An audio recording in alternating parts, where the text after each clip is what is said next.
بسم الله إذن جنغ مقام وي وإن زمرت سوليتي أضحى زنام واتنا أودو غوركو إندها تمكو زنيما كجاسدو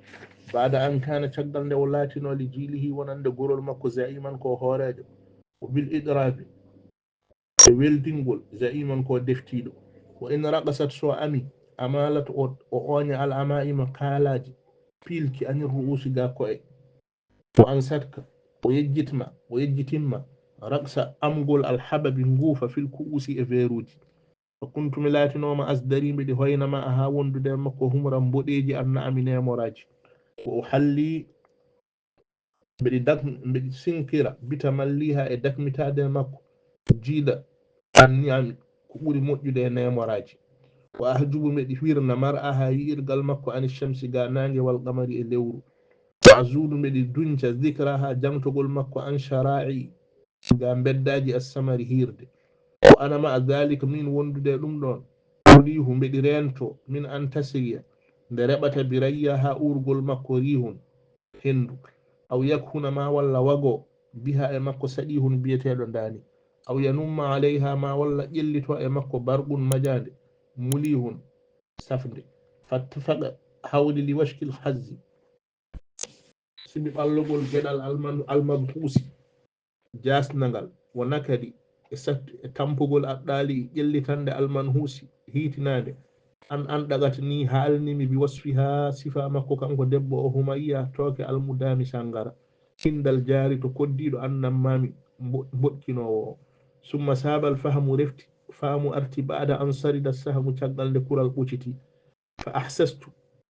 tilmi al khabala hal al khabala daire wal khabala e halkare وضيئة ما أودي يبادي كورسنا دوم ذلك الغربال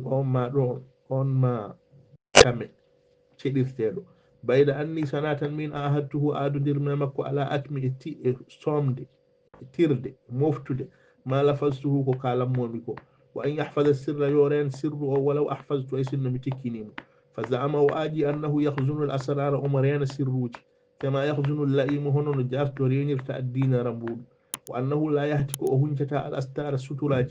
ولو عرض هيس إنه أرن نام لأن يلج وجلة النار أجيغل فما إن غبر يوتاني على ذلك الزمان أن دمون إلا يوم سنان يلوم أو يومان ما بلدي حتى بداها فينيني إلى أمير تلك المدرة لام دون بود دين دون ليدي وواليها جيمت دهن زل مقدرة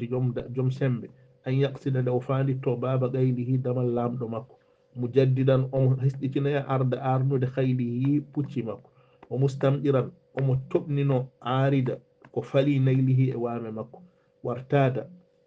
وجوجتي ودبي أن تسحبه وندتا مكو تحفة جيناري تلائم دين حور هواه إبلاد اللامدو ليقدمها بلما أرض بين يدي نجواه يسكن نجر المكو وجعل ورد يبذل أمهك الجاء إلى جيناري لرواده ونند يمبه ɗaɓɓoɓe mo wa yusanni omo mawnina almaraghiba derɗane liman yusfiruhu mo ene malnira mo bi muradihi ɗaɓɓande makko kaden ɗon sallallahu sallam ala sayyidina muhammadin wa alihi wa sahbihi ajmain